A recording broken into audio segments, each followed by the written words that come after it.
Now, here's the hosts of Top Story, KLIXcast and Jill Skeen. Well, good morning and welcome to Top Story. 7360300 is always the number to call, and good morning, Jill. Good morning, Kelly.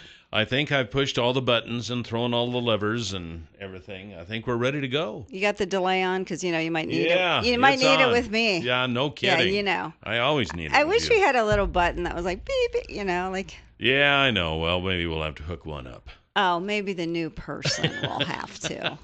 You're on your way out. You're in the twilight of the show. Who are you kidding?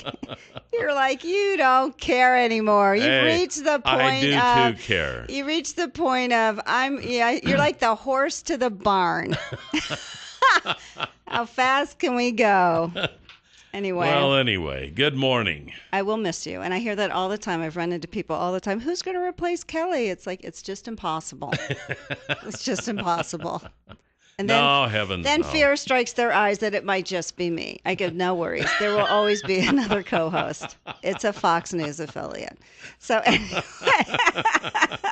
Oh my God, it can't just be you. No, it won't be. Rest assured, people, it's not just me. You're on a roll today, Jill. Just keep it going. I'm just saying. That's what I'm hearing around town. Oh, Panic is reaching out that I might have my own show. Are you kidding me? Anyway. Oh, my. Okay, Happy Monday. Yes, indeed. You started it with the buttons. I'm sorry. Well, actually, you're the one who said we need a beep button. Yeah. So you're the Which one would be kind of fun. And yeah, then you were kind of like, I can whatever. always go, something like that. It's not as fun. Coming up at 8:30, we have Maya Goodman. She'll be talking about Judge Janine Pirro, who will be coming to this area this Friday. Nancy Pirro? How come it says Janine? No, that's wrong. That was my... That was yours, so the calendar's wrong? I was thinking of somebody else, yeah. Okay, so you're right with Janine. Judge Janine Pirro, okay, that's all I've seen. I haven't seen anything else, so... Yeah, okay. So, and then at 8:40, we have Randy Staples with the Idaho Political Update. Then at 9 o'clock, we have Mark Doerr with the Idaho Fish and Game Commission. So if you have any questions or comments about Idaho Fish and Game, that would be the time. This is the time. That's right. Well, how about that Peyton Manning, huh? How about that Peyton Manning? I was saying to Tom, he 509? Yep, 509. But the thing of it is I'm wondering if Indianapolis regrets letting him go. I know he probably was sad leaving, but you think you end your career there, but he's still got life in that dog. That's like for sure. Looks like it, yeah. So anyway, 509 career passing touchdowns for those who don't follow football like me. Yeah, he beat Brett Favre's mark of 508 on the all-time list. My wife was pretty excited. She's a Denver fan. Yeah. And she was watching the game, and I was actually sitting there watching it with her. But were you really watching, or were you thinking of something else? Well, probably. I'm sure. Whatever. I know. Then, you are a man. Well, but I'm just not into football. I know. I'm sorry. I don't know what to say about that. I know. Anyway, that's exciting for him. And, when you think he was going to almost lose his career with his neck injury, and he had neck surgery. So I say kudos to Peyton. And I don't know how you can't like Peyton. I mean, he has such a great personality. When he's ever hosted on Saturday Night Live, he's really quite funny. He's a funny guy, and he's a great quarterback. And he has a lot of endorsements because I see him on a lot of commercials. Yeah. He must be raking in the dough. They all do. Wow. The stellar ones, But anyway, kudos to him. Way to go. The first wave of people who had contact with the original Dallas Ebola patient were taken off the watch list early today. You know what? I was so worried about those people. They were stuck in that apartment for 4 days with his waste and refuse, and it's a miracle they didn't get it. Yeah, it is. Yeah. I think that should make people rest assured. I think we have been overreacting a little bit. You think? I was out at the airport Saturday, and there were a couple of people out there kind of lamenting the fact that there was a person through there earlier in the week from West Africa. Oh, jeez. And they were concerned about that. West Africa has a lot of countries, not just those I know. I understand that. But looking at what has happened and how this thing, we haven't had any new cases now. I know there have been a lot of people concerned, and frankly, I was concerned too. I was kind of waiting and seeing what was going to happen here. Was this thing just going to explode? But it looks like it's subsiding a bit. Well, that's not to say that it might not start up again. If anyone was going to get it, you would think it would have been his immediate family, and that was trapped in that apartment. Yeah, I think that's kind of the bellwether of this whole thing. If the family living right there in the apartment with Mr. Duncan did not get it. Yeah.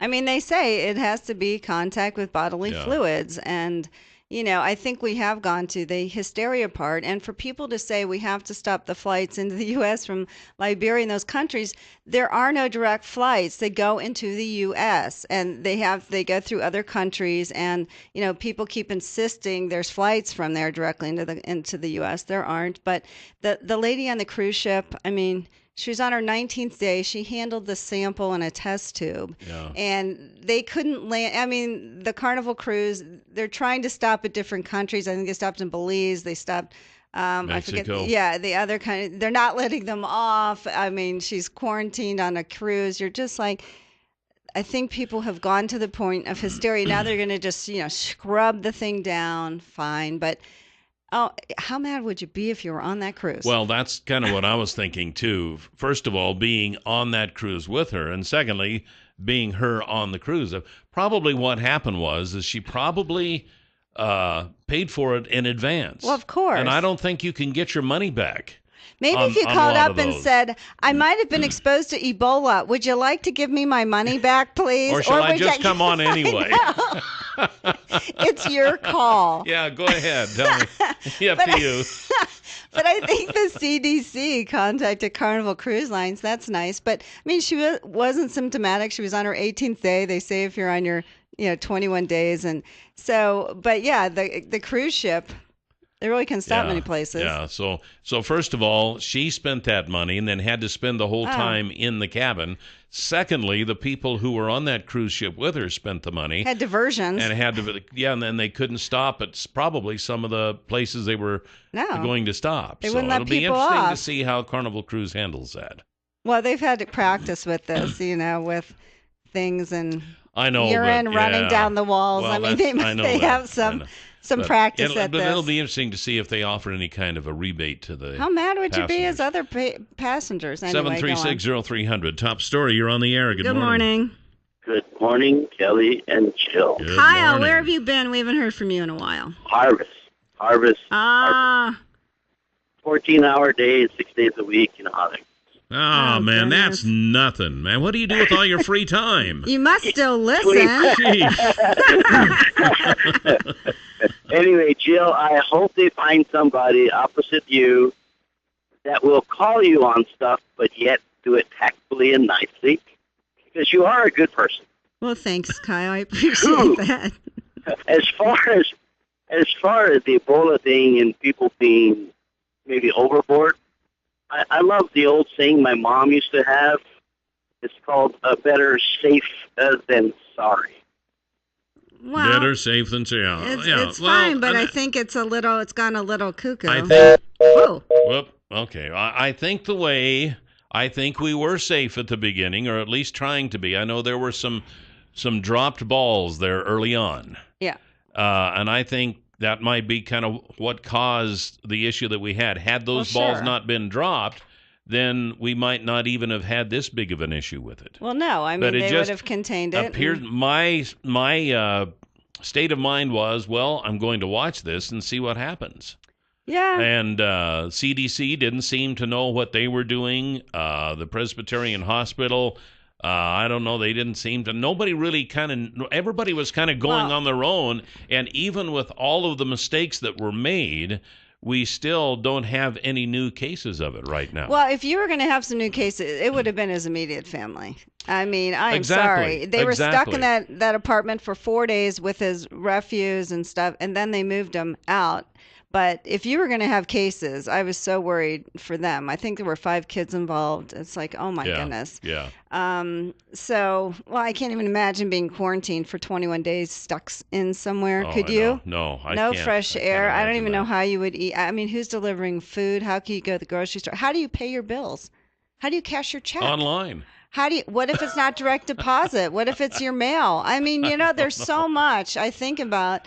I'm like, my gosh. And now poor little, the nurse's little dog, was it Bentley? Little Bentley, he's still Yeah. in quarantine till Oh, poor November Bentley. 4th. Have you seen him? He's so cute. Yes. And these people in these blue things are feeding him. He's just looking at him like, what?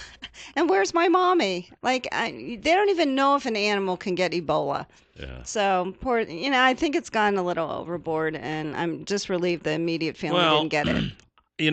I can sit here and say that they've gone overboard. I think everyone was being as careful as they could be given the circumstances. And I think we're starting to learn that even as careful as we were, and even with the dropped balls, no more of an issue than this has been, that maybe it's not as serious as we thought. I just think, and also some of the common sense, like he could have said, "I think I have Ebola," and he could have been in the hospital too. When they sent him home, Right. when That was they one of the sent dropped him balls. home, is it part of denial? Like you're thinking, okay, good, they don't think I have Ebola. Is it because I would have insisted, like I think I have Ebola, and I could actually be saved if they found it soon enough. Yeah, Like yeah. I don't. Anyway, 7360300. Top story. You're on the air. good morning. Good morning, Kelly. Good morning, lovely Jill. Good morning. I was talking to my nephew who does internal medicine in Galveston, Texas, Mm-hmm. and he was saying, I go, who do you think the fault is, the CDC or the people? And he says, you know what? Nobody here in the U.S. is well-traveled, and they don't have, like, the disease, somebody is special in diseases from other countries, so they don't know what to look for. They don't train the people, there's diseases all over the world. And it's like and he says, when I went to school, they never even talked about Ebola and stuff like that. But, I think it's the first step to get people in all the hospitals and just get them acquainted with the diseases that are all over the world, not just here in the U.S. Yeah. And if we think we're not vulnerable, look at just what happened. Okay. Yeah, exactly. I think with the more mobile population that we have in this world now, we're going to have to. We can't just depend on the width of the oceans anymore to keep us safe from a lot of this stuff. So I'll tell you one thing: they're all going to be trained in it. So. I wouldn't be surprised if, and now with the onslaught of the flu, there's going to be a lot of people probably thinking, oh my gosh, I've got a temperature, I must have Ebola. So now they're Although I've never been around getting ready anyone for from that. West Africa, but I'm sure I haven't. We'll be right back here on Top Story. Welcome back. 7360300 is the number to call here this morning on Top Story. And you know that the irrigation season is kind of starting to close down for the winter time now. But this spring we'll be back up and running again. And you want to talk to Far More of Idaho about infrared barren. How they can fly over your fields with infrared photography. They take these pictures, upload them to your computer. You can then analyze them and see just how your watering apparatus is doing. And you might decide that you need to make some changes. And when you do that, you might find that your yield increases way more than paying you back for the cost of these overflights. So this infrared barren doesn't cost. It pays. Ask them about it at Far More of Idaho at 324-3341 or at farmoreofidaho.com.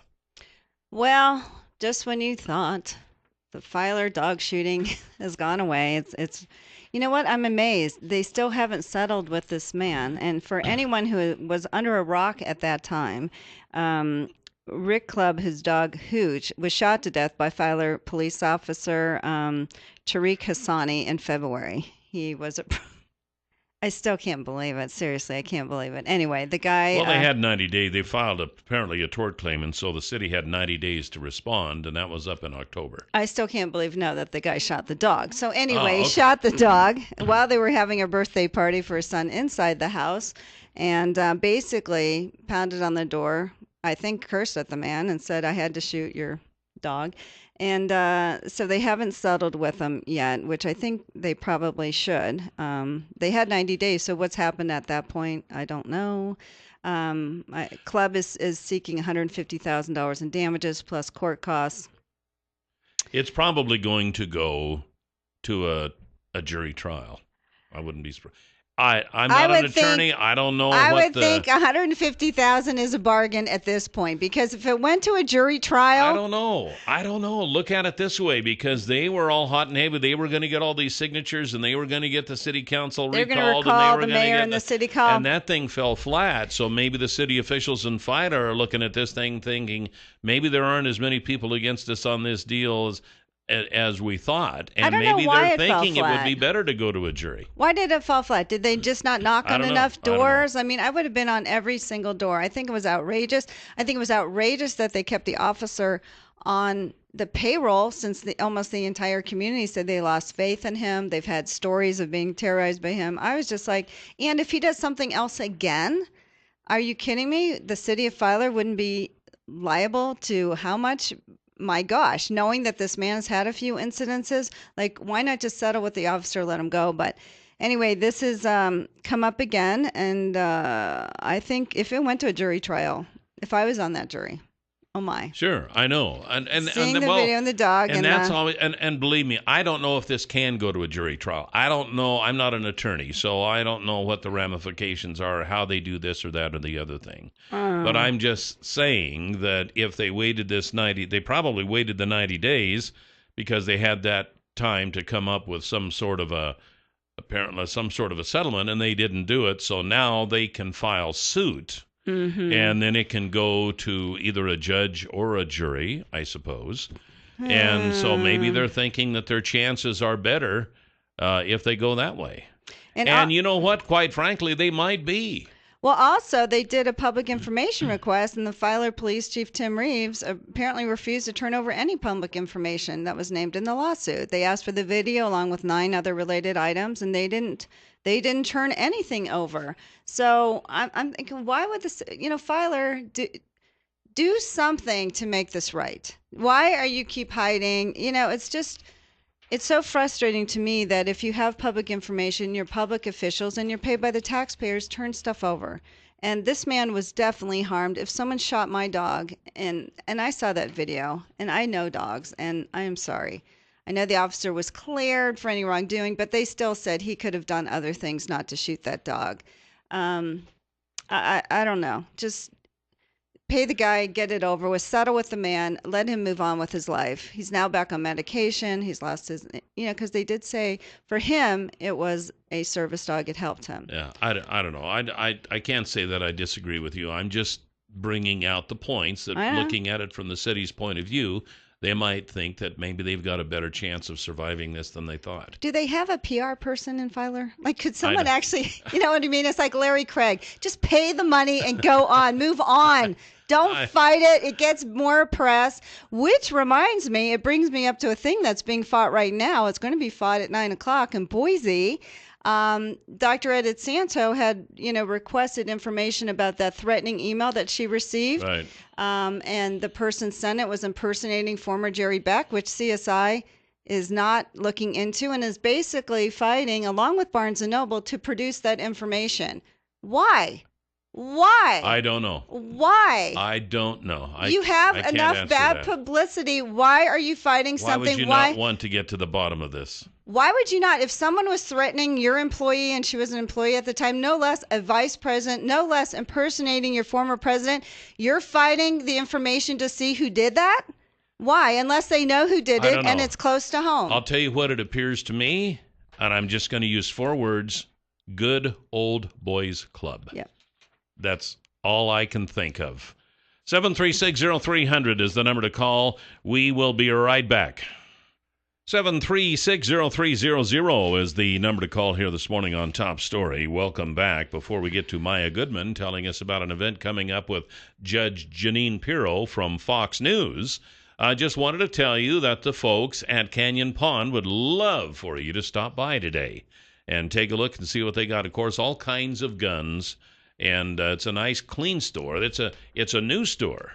It's a new store. It's a new store. That's right. It is the newest pawn shop in Twin Falls. So if you got stuff to pawn, they're looking for that. If you got stuff you need to buy, then why not try them first? If you're looking for guns, because we're right in the middle now of hunting season. If you're looking for another gun or something, or a gun, give them a try there at Canyon Pond. They got all sorts of them. They got camping supplies and fishing supply. You can still fish.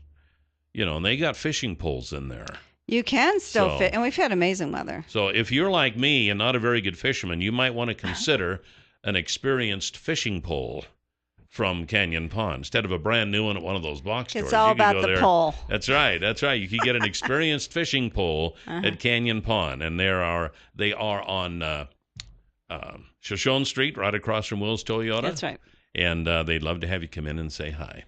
Maya Goodman is with us this morning, and there is an event coming up that Maya is going to tell us about with Judge Jeanine Pirro from Fox News. Good morning, Maya. Good morning, Maya.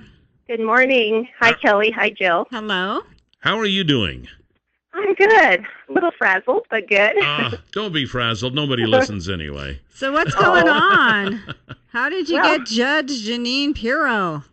Well, in the past we brought several big-name speakers into town. And what organization is this, just for those who just tuned in? Well, it's our annual Boots and Diamonds Fall Harvest Party, but it is underwritten by the Southern Idaho Republican Women. Okay, all right. And so we're bringing in the famous and opinionated Judge Jeanine Pirro from Fox News. She appears on Saturdays and Sundays, and she's very opinionated. Most people that are loyal followers will know her for her seasoned opinions, and she has gone viral many, many times when she does her opening statement. Yeah. All right. Interesting lady. So when is your event, Maya? It is this coming Friday night, October 24th. The doors will open at 7 o'clock, but they're having a cocktail party from 6 to 7 for the general public. Our VIPs will be able to go in at 4:30 and mingle with her for an hour as well. Where's it going to be? Canyon Crest Event Center. All right. And how much are tickets? Tickets are $65 for general seating. Our VIPs can come. It sounds expensive. It's $100, but they'll get to spend an hour and a half with her. She'll do book signings, and there will be picture opportunities there. So it's more of a one-on-one type thing with her. So that starts at 4:30 to 6, and then from 6 to 7, there will be a cocktail hour for our general seating. And then is there dinner, or what's after that? Then at 7, dinner, and she'll speak at 7 o'clock. All right, very cool. Now, where can they get tickets? They can visit our website, www.bootsanddiamonds.net, or they can call me at 208-420-6954, and I can lead them in the right direction. All right, very good. So who would want to come and see Jeanine? What do you think they'll learn? Well, I think, we also have tickets for our students. I might want to throw that in. College students can come for $30. That basically covers their meal and listening to Judge Jeanine. We do have some scholarships available for students as well. So if they just can't manage that, I know budgets are tight when you're going to school, call me and we'll make special arrangements for some of our students. We have about 3 to 4 tickets available for students. And then also, I'd like to also throw out, Kelly, that we had a very generous member purchase a table for our veterans. So we have 6 available tickets for their spouses and a veteran. So they would need to call me as well, and we will give them a seat up front to watch her. So really, our legal eagles out there, teachers, anybody interested in freedom. She's a constitutionalist. She's very well seasoned in, politics and preventing the takeover of communism basically in our country. So I think it would appeal to anyone that just loves her, that loves someone that's down to earth, opinionated, tells it like it is. She has so much information on what's going on right now. She's covering ISIS. She's covering Obama in the White House. She's very well schooled and trained in legal analytics. So. We're just about out of time, so give us your number, a good number to contact for more information on this, Maya. Okay, 208-420-6954. That's for Maya. And then www.bootsanddiamonds.net. All right, very good. Maya, thank you very much. Sounds like a fun event. Good luck. It will be. Thank you, you guys. I appreciate your time. You're welcome. We'll talk to you soon. Thank you, Kelly. All righty. This is Top Story on News Radio 1310 KLIX. We have Randy Staples next with the Idaho Political Update. 736-0300, always the number to call here on Top Story. Welcome back. And we have Randy Staples with us from Reidenbaugh Press with his Idaho Political Update. Good morning, Randy. Good morning. Good morning. How are things going in your neck of the woods today? Oh, pretty good. It's people are talking a little bit about politics as they are all over the place. Well, I noticed we're finally starting to get some polls now, it looks like. And we're actually getting Idaho's not polled a lot. Yeah. Generally, because the states that tend to get polled a little bit more are those where more of the races traditionally are a little bit closer and the parties are a little bit more closely matched. Yeah. But Idaho gets a few of them. We've gotten a few up to this point, and one that got some pretty good attention last week. Well, I'll tell you what, we'll talk about that here in a sec, but first I wanted you to explain the HJR2 and why it is or is not that important. And for people who don't know what it is, it's not a virus. I got a request from somebody who reads the column about that, and said, would you explain what just what the heck this thing is? Yeah. So I pretty much did, or at least as far as I can see. What it does is say that the legislature can review and accept or reject state administrative rules and regulations. Like an example would be the Department of Health and Welfare does a rule related to health, and that goes out there, and it has the effect of law.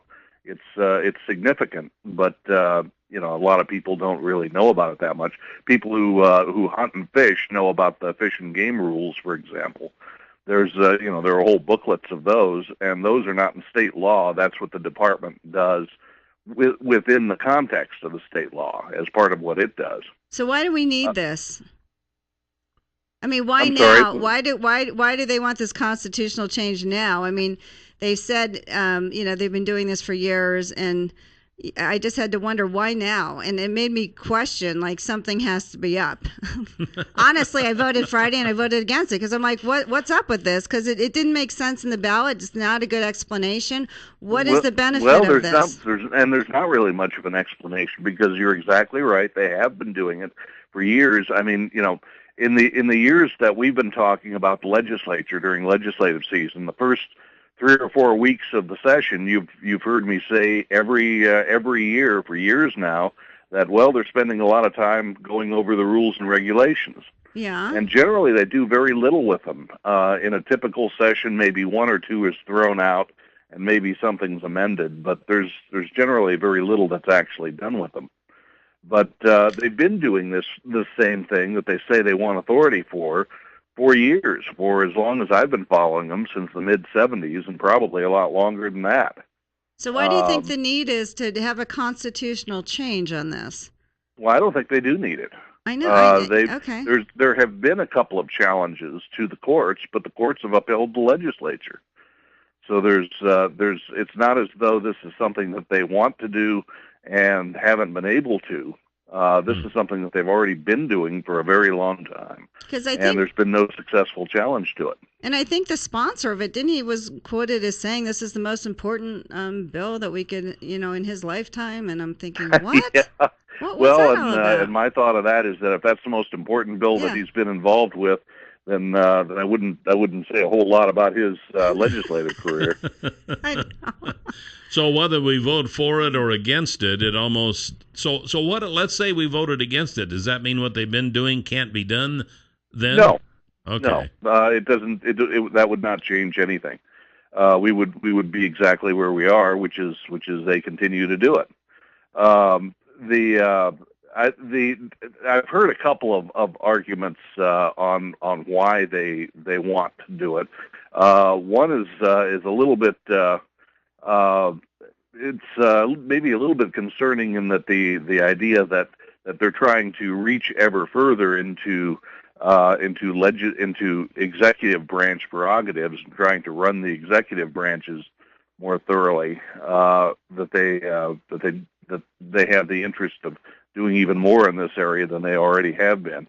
I'm not so sure that they necessarily can or would, because it's already taking up about a quarter of the legislative session. That's time that ordinarily they might be spending starting to get informed on issues, working on bills and things like that, but they don't really have the time for that now. Yeah. Well, and it also made me wonder if this isn't any more important than that, and this is the only other issue they have on the ballot like that. Maybe they just figured they had to have one, so they picked this one. So it looks good. Yeah, so it looks No, good. I think somebody at the legislature was afraid that somehow or another there was going to be another challenge, and maybe they might eventually lose the authority. But there's no real reason for thinking that. Okay. Particularly as long as you have both branches of government, the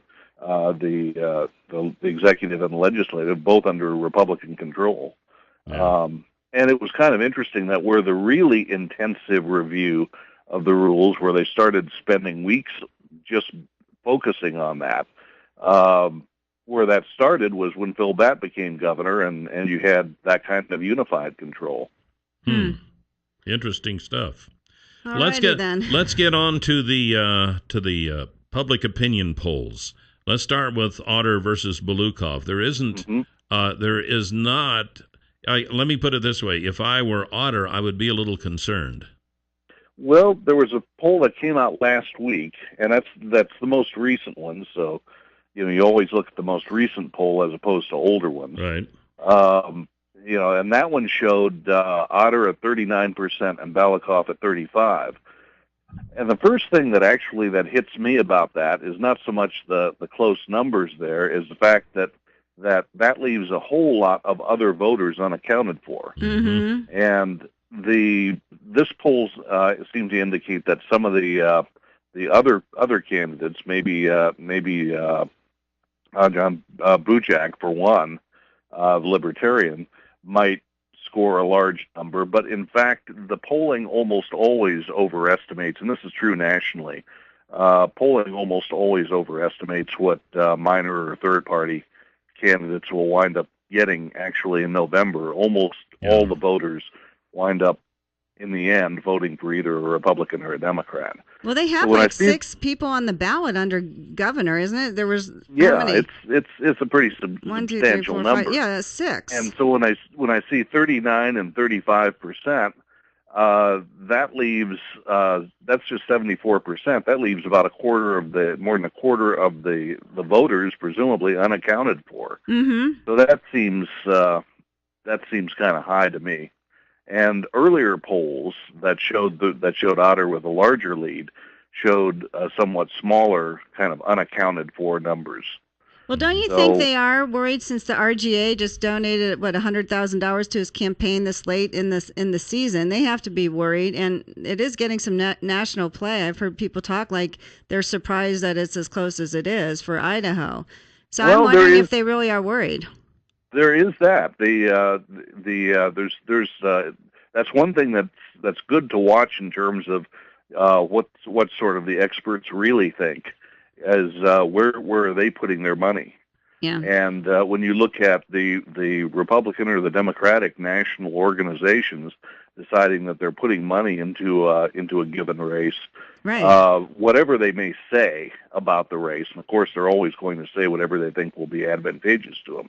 But when you see where they're putting their money, then that's somewhat serious. I'm waiting to see whether the Democrats put their money in behind Balakov at this point. Yeah. I don't know. He has a lot of money on his own, so maybe they won't. He has money on his own. He's been putting a good deal of it in there. Yeah, he does. Well, so do you think this issue that has come up with the the CCA prison agreement and the broadband contract and those two controversies in particular, do you think those will have a big influence over the governor's race? Well, the thing about cases like that is that the big difference that I always look for is whether it seems to be kind of a standalone thing or whether it's part of a pattern.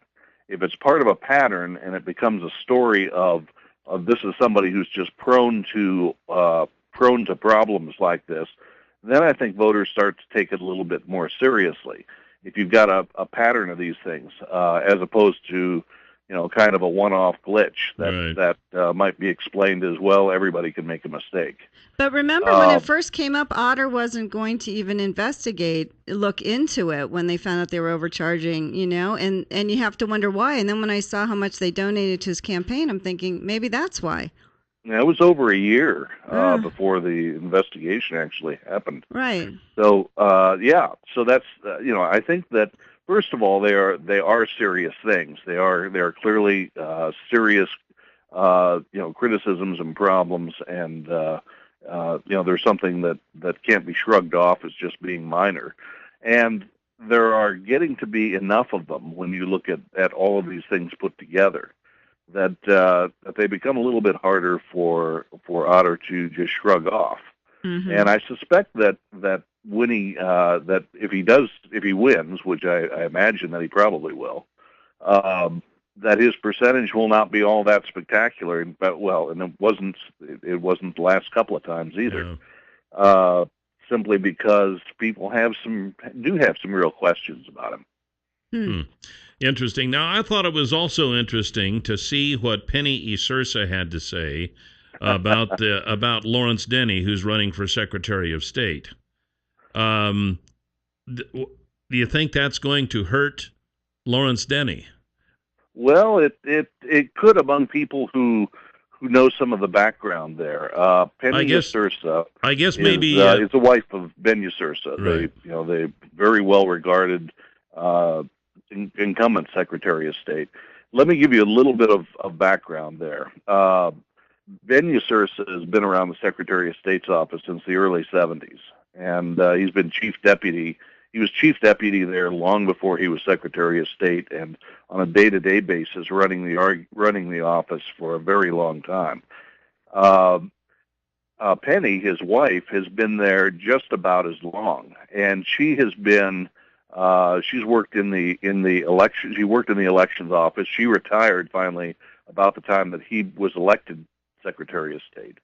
But she was there for a very, very long time. She was the person over the years that I think in that office that I've talked to more than anybody else about, even Ben, about what's going on in terms of what the rules are for campaigns and candidates, and what the status of filing status of candidates and campaigns are, and all of those kinds of things. She's not just the wife of the Secretary of State. She's somebody that on her own is extremely knowledgeable and has very, very deep background in the area. And people who have been around Idaho politics for a good number of years all know her quite well. For those who missed it, let me just say what she wrote here. With the quote. Yes, about Lawrence Denny. Where is Lloyd Benston when you need him? I keep reading or hearing Lawrence Denny comparing himself to former Secretary of State Pete Senarusa. I worked for Pete Senarusa. I knew Pete Senarusa. He was a friend of mine. Lawrence Denny, you're no Pete Senarusa. I think she got that quote pretty right. Yeah. Yes. Wow. And, bam. That was quite an interesting thing for her to say. It's a little hard to imagine that her view and Ben's view would be all that much different. Yeah. But and the fact that Ben has not endorsed the Republican in the race. Yeah.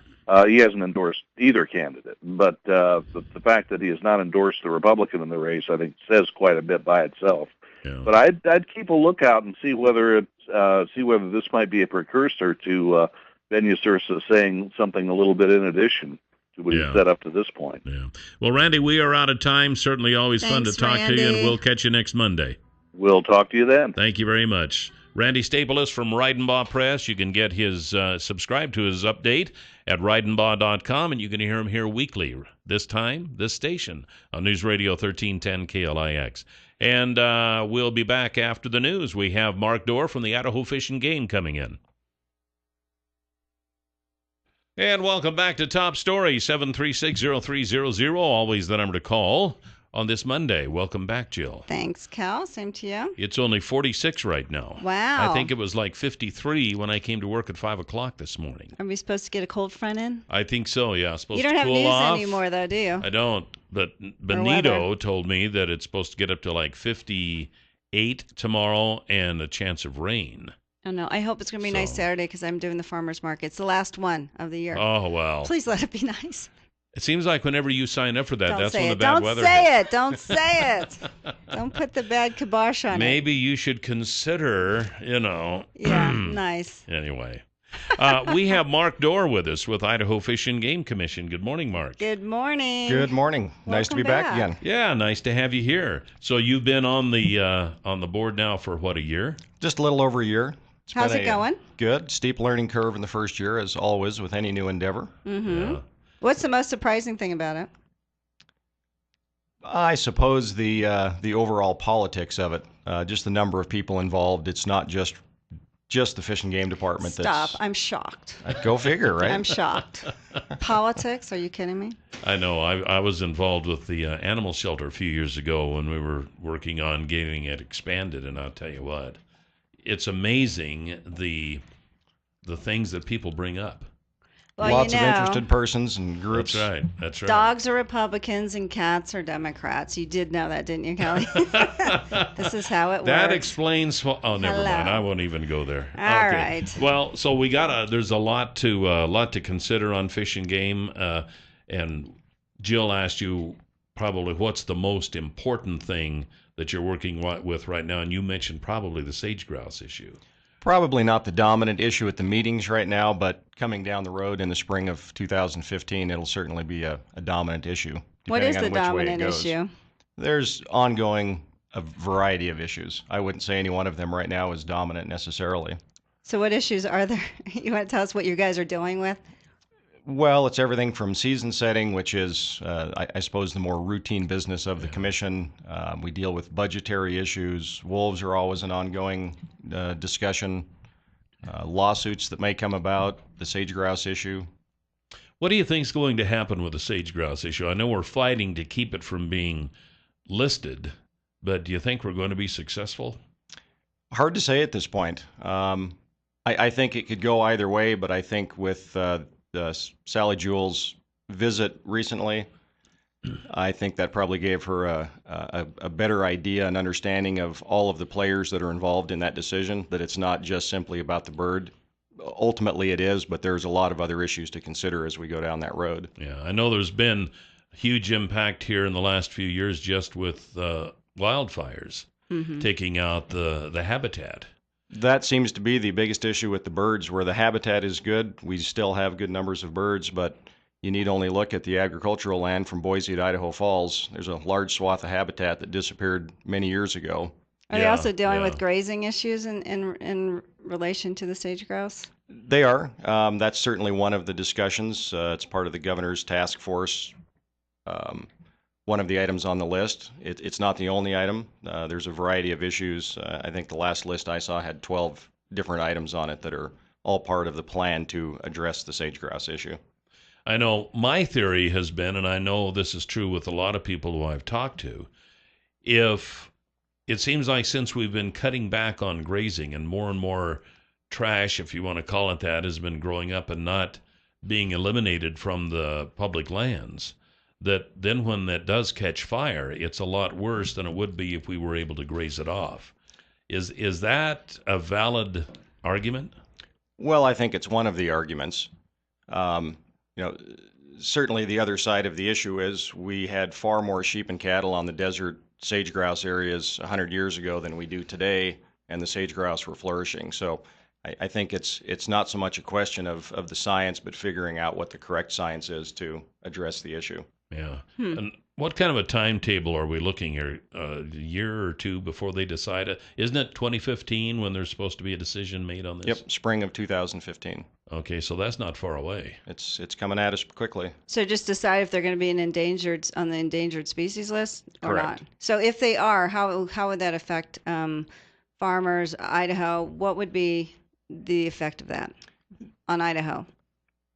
What the ultimate effect will be, I don't know. We haven't certainly seen what the final result is or would be, but it's going to affect grazing. It'll affect hunting, sportsman's access, ATV use, off-road vehicle use. So it'll be wide-ranging if it happens. Yeah. And It's certainly in the state's best interest to find a solution and keep the bird from being listed. so what if it was, what happens if the sage grouse becomes extinct? What happens to our ecosystem? I'm sure they've talked about that. Well, May it I be don't- dramatic. I don't think that's even really been discussed at this point because that's not an issue. It's not something that's coming down the road at us. So they don't even talk about what could happen if it does go away? It might not even be endangered at this point. Okay. Would that be because it's coming back, or would that be because it's really not as bad as some people think? No, they know the numbers are down, but I think at this point it's trying to find a solution to habitat preservation so that the birds do have a place to continue to exist. Yeah. Well, I know too that over time, over centuries, we have lost some species from extinction due to nothing that man had to do with. It's just kind of part of the evolutionary makeup of Earth, it seems like. But nowadays, it seems like if there's a chance something going extinct, and then we get all upset about it, and we stop progress, and we stop farming, and we stop ranching, and we stop all these things that might not even have any bearing on it anyway. Well, that's why it's important to get the facts up front. I think certainly if you just look at the agricultural land down the valley, an argument can be made that man has had an effect on it. Whether that's the current and ongoing cause remains to be seen. Yeah. So, are there meetings coming up or anything that common folk like I can find out more about these things and attend, or that you're aware of? As those meetings come about, then they will be publicized. Right now, I haven't seen a schedule of anything that's determined at this point. Yeah. But if the decision's going to be made this spring, then there will probably be, I would think, a flurry of them before that happens. There will be. Can we comment online? Do you know? I do not know. Okay. Because I know a lot of times that. So, if they decide, I'm not sure how this whole thing works, and frankly, maybe you're not either, but if they decide to list, then do they do it immediately, or is there then a rash of public hearings and a year or two down the road they do that, or how does that work? Do you know? I'm not familiar with it. Okay. Not having been through that process before, I don't know. Yeah. It's kind of baptism by fire for a lot of us. It is. Because in Idaho, we've not really seen a lot of this, have we? We have not. In fact, the department and the state have been sued several times over various animals that other groups thought should be listed as endangered, and the one ironic outcome of that has been that the department typically found out there was more animals than they thought there were. Which Yeah. animals were they talking about? Most recently, the wolverines. But then they used to have a red wolf in Idaho, correct? Like years ago, which is why they introduced wolves, because where did those guys go? Didn't they extinct those from by hunting? The I think they discussion did. was that there was a subspecies of wolf that it was smaller that and were red? still here. Yeah. I know Kelton Hatch, who we have in once a month with Idaho Fish and Game. I asked him point blank here a while back, is the gray wolf the species that was here before? And he said yeah. He says that's all part of it. But there was So- another one, wasn't there? Yeah, you hear the smaller red Yeah, wolf, the smaller. yeah. And what happened to the smaller red wolf? That's not still around, though, is it? No. Isn't that why they introduced the gray wolf? Yeah. Because that was. That's my understanding. Is that Because what you understand, the Mark? red wolf got extincted. It just extincted on its own. No, it was when cattlemen came to the state. Right. They Yeah. pretty much eliminated it back in the early part of the 20th century. Well, I think the timber wolf was the dominant animal, and that's what the attempt was to reintroduce. Yeah. Yep, the Canadian gray wolf. Yeah. So, at any rate, What are they doing with the wolf right now? What's the situation with wolves? We continue our ongoing management of that animal. It's listed as a big game animal in Idaho, and we continue to manage its numbers so as to not benefit necessarily the wolf, but the other animals as well. yeah. The department management policy is broad reaching, and it covers all animals. We don't just focus on one, but rather the interaction between the wolf and deer and elk that they prey on. I know there was a concern among wildlife management people and hunters that the gray wolf, when it was at its peak, there were a lot of game animals in some areas of Idaho that had pretty much disappeared from that area. They attributed that to the gray wolf. So now that we've kind of had these controls, we've lowered the numbers a bit. Have those numbers improved at all? Of which? Of the deer and the elk that were, because I know I've heard a lot of people talk about up in central part of the state, there had been a lot more deer and elk up in there before the reintroduction of the gray wolf. Well, there's no question that in the Middle Fork and the Clearwater, we saw pretty big reductions in the numbers of elk after wolf reintroduction. Some of it was habitat induced. In the Clearwater, the Middle Fork, primarily it was wolf reintroduction. So in those areas where we've had trapping and hunting, there is starting to be some stability and improvement in the number of deer and elk. The Middle Fork is not one of those areas. It's difficult to get to. Wolves are not an easy animal for sportsmen to pursue. Yeah, yeah. Are they shooting them out of helicopters? The state of Idaho? Yeah. No. Okay, because I know they were considering that at one time, which I thought was a little barbaric. Anytime there's aerial removal of wolves, it's done by the federal government, wildlife services, and normally it's in relation to stock depredations, cattle, sheep. So that's not happening within our state? Is the federal not by doing the state? it? The federal government is. So they are shooting them by helicopters in the state of Idaho? Yes. Okay. But it's not a state program. It is a federal program. Mm-hmm. Okay. So there's been talk of the wolf derby. Have you heard about that? I think they were having a wolf derby up around Salmon, which kind of got a lot of controversy going. What's the status of that? Well, this year I think they've changed the term to a predator derby. Really? Yeah, I think you're right. That always sounds so much better, doesn't it? It does. Yeah. Yeah, it does. So it'll be Transformer Derby. What kind of, is it a certain predator or is it just they know it's a wolf? Coyotes and wolves would be the animal of pursuit. Yeah. Well, I know it's not sanctioned by the state. They're engaging in illegal activity. They're hunting. It's not a lot different than a fishing derby. Yeah. Where people go out. Wait, you say it's illegal? Did you say? No, it is a legal. Oh, I thought you said it's illegal. I'm like, are you guys going to do something about it? No, it's legal to hunt coyotes Mark, and wolves. start now. Head up there. What are you doing sitting here? Yeah, Mark Doerr with us with the Idaho Fish and Game Commission. Questions or comments, give us a call, 736-0300. We'll be right back. 736-0300 is the number to call here this morning on Top Story. Welcome back. We have Mark Doerr with Idaho Fish and Game Commission, and we'll get back to Mark here in just a second. But first, I wanted to say Friday's $100 instant winning name is Richard Shotwell. Oh, Richard Shotwell, which is really Dick Shotwell. He's in Rotary with me. Yeah. Congratulations, Dick. And your $100 word of the day for today is street. Street. Street.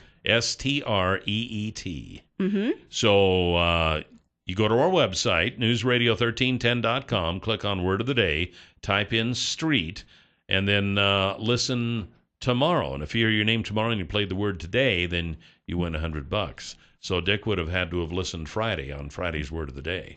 And this is sponsored by the Happy Landing Restaurant. My That's goodness. right. I'm like, are you going to forget? We just talked about this. One of my favorite places to eat. You go there all the time. I If do. anyone wants to find Kelly, it's either his ham radio basement or Happy Landings Restaurant. Those are the two places. And listen to this. If you are a first-time visitor at the Happy Landing Restaurant and you buy a drink of some sort, and tell them that you heard about it here. They'll give you a free piece of pie. Oh, this is Kelly's special. You probably came up with this idea.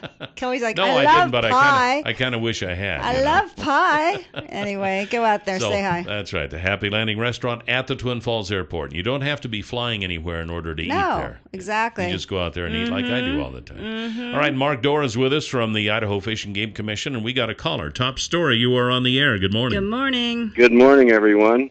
Yeah, I have a two-part question relating to the grazing and grass and the sage grouse. And the first part is, I've heard that with grazing, this can happen that the animals graze the grass too short, so it leaves bad nesting habitat. The sage grouse need longer grasses to have a good nesting. And the other part is, are there grasses that can be planted to choke out the cheat grass and become more natural and good for the grazing, the grazers, and the birds at the same time? That's a good question. Yeah, good questions. What do you say, Mark? Well, two-part. The first part regarding grass, that is certainly one of the considerations, and that's one of the items primary to the governor's task force on grazing and how that does affect habitat for sage grouse, not only for nesting, but inclement weather, the rest of the year, etc. I don't think they have a conclusive answer on that yet. That's part of the ongoing study. With regards to the second one, I don't think there's been much success in holding cheatgrass back. It's a very prolific plant, and so there's no way to stop this stuff? Sprouts early and seems to take over anywhere it's given a chance. Yeah, and dries in about July. And unfortunately, that's a byproduct of fire. Seems to be the first grass that comes up. Yeah, yeah. It gets to be like gunpowder, too, when it's really dry. It does. All right, 7360300, top story. You're on the air with Mark Doerr. Good morning. Yes, good morning. I also have a two-part question that I'd like to discuss with Mark. One is on trails, and the other one is about wolves. Regarding trails, I'm a hunter, and I'm an Idaho resident, but hunted for probably going on 30 years, and I have a young son that I'm breaking into hunting. He's just turned 14 and trying to get him in the hunting scene. An instance happened to me in the South Hills, actually Sublette area, this hunting season, which is only maybe 2 weeks ago. In that area, there's several trails that have been marked off or no access to ATVs. Probably 95% of the trails that we used to be able to take are no longer accessible. However, there are some that are marked at the trailhead that there are acceptable for ATV travel. You can see right on the trailhead marker, it says approved for trailhead. Well, we went up one of those trails, and it was clearly marked approved for trailhead or for ATVs, motorcycles, and the like. And we were up on the side of the trail. We were scoping for deer, and this is in the afternoon. And this other ATV came up to us, and it turned out to be Fish and Game, a warden, and he was undercover, and he was up there, and he made the comment, "Did you know you're not supposed to be here? You're not supposed to have ATVs here." And I told him, "Well, I think you're mistaken, because there are trails that are marked no access, and this one is clearly marked access. ATV is okay, so I don't understand what you're talking about." And he says, "Well, those aren't Fish and Game's rules."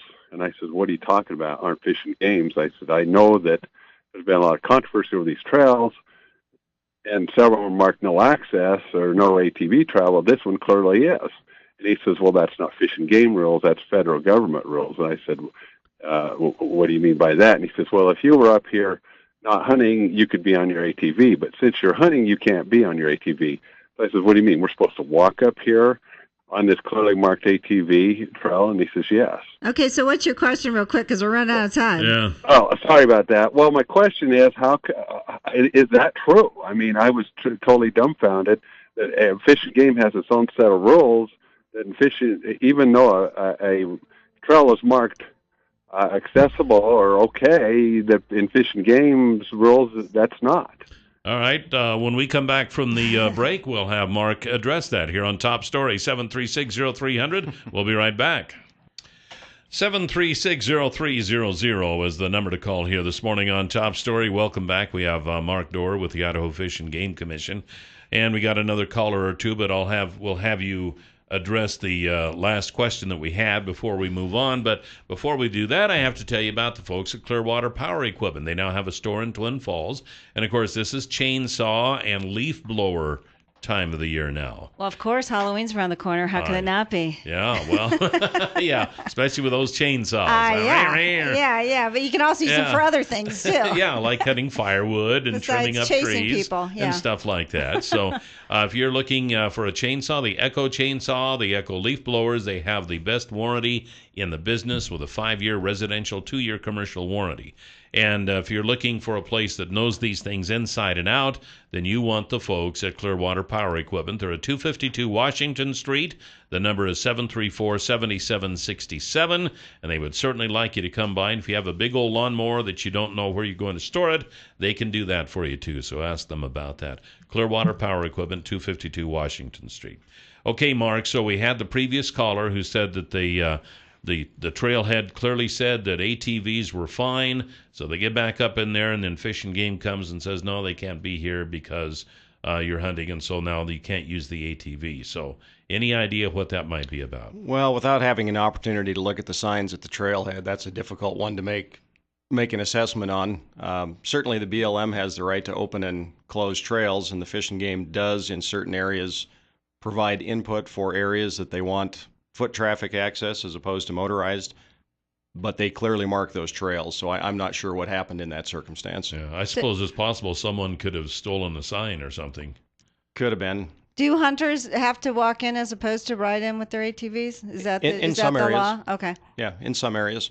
Okay, 7360300, Top Story. You're on the air with Mark Doerr. Good morning. Hey, thanks. Good morning. Mark, I've got a question. Maybe I came in a little bit late, so maybe you've covered this. But the lynx lawsuit, isn't that really about ending wolf trapping? And I can qualify that by saying that environmentalists bring these suits to Idaho that ask for broad changes, and then they settle for some false compromise at the end of the lawsuit where the environmentalists give up nothing and hunters and trappers give up something, and then they all walk away calling it a compromise. And in this case, a lot of people think that the false compromise coming down the pipe is going to be a restriction on trap size to prevent non-target catches of lynx during the trapping season. But that trap size restriction is actually going to eliminate wolf trapping. And I wonder if the department is working to address that. All right, thanks. That's a good question. Certainly the lawsuit is ongoing at this point, but I can't state unequivocally what the objectives of these groups are. I think you're on the right track. I think they'd like to see broader changes take place, and if they can implement those changes through some other animal, then that's an easy way to get it done. But certainly the Fish and Game Department is a hunting, fishing, and trapping organization, and we are going to defend as best we can any infringements on the rights to do that. So what is the difference between the lynx size and the wolf size traps? Why would this stop wolf trapping, in case people aren't familiar with this? Well, the wolf is a larger animal. Really, the wolf trap hasn't been the issue here. It's more been a bycatch animal for those who are trapping bobcats, since they are very similar in size. So what's the deal? Why would the lynx size matter with the wolf size trap? They're smaller, right? They are smaller. A wolf trap would theoretically catch more animals, but they don't, because you target those traps for different animals in different places. But ultimately, yes, I think there will be a push to restrict that, and it could have implications for trapping. But the state's going to defend it, and once we know the results of the study and how many lynx there actually are, and whether it's an issue or not, then we'll be able to defend that in court. Yeah. Now, there haven't been studies on the lynx now, correct? Or there have been? Limited numbers. Okay. You know, the area that's in question is the southern end of the Canadian Lynx range. They come across the border into Idaho. Obviously, they don't know borders. What? We aren't And, stopping them at the border? What are you kidding me? And there's two schools of thought. Perhaps the reason there is bycatch is because there are more lynx, in fact, than we previously thought. Yeah. So we'll see. I mean, it's just started. The suit was just filed recently, and so is it illegal to trap lynx in Idaho? It is. Okay, so. Yep. All right. We got to see if we can get this quick caller in before the break. Top story, you're on the air. Good morning. Good morning. I have one more question. All right. Mark, can you tell us how many lynx have been caught, say, in the last 5 years versus and balance that against 5 to 6 million trap nights per season in Idaho?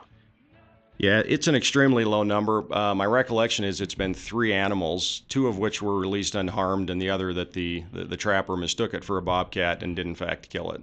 A lynx mistaken for a bobcat? Yeah. So that would be 3 catches out of 6 million traps set, you might say. Exactly. Okay. Yeah, very low number. All right. We'll be Kinda right like back. voter fraud, but hey, we'll do those laws. We'll be right back with Mark Doerr from Idaho Fish and Game Commission. 7360300 is the number to call here this morning on Top Story, and we have Mark Doerr with the Idaho Fish and Game Commission. We got like one more segment left here, so any questions or comments, this would be a good time. So I guess there's a couple of new commissioners that'll be coming on board if they are confirmed here soon. That's correct. The governor appointed commissioner from Region 3, which is southwest Idaho, and Region 5, southeast Idaho. In the last several months, Blake Fisher is the new commissioner from Region 3, and Lane Cleasy from Region 5. Both real quality gentlemen, avid sportsmen, hunters, so they'll be good contributors for the commission for the duration of their tenure after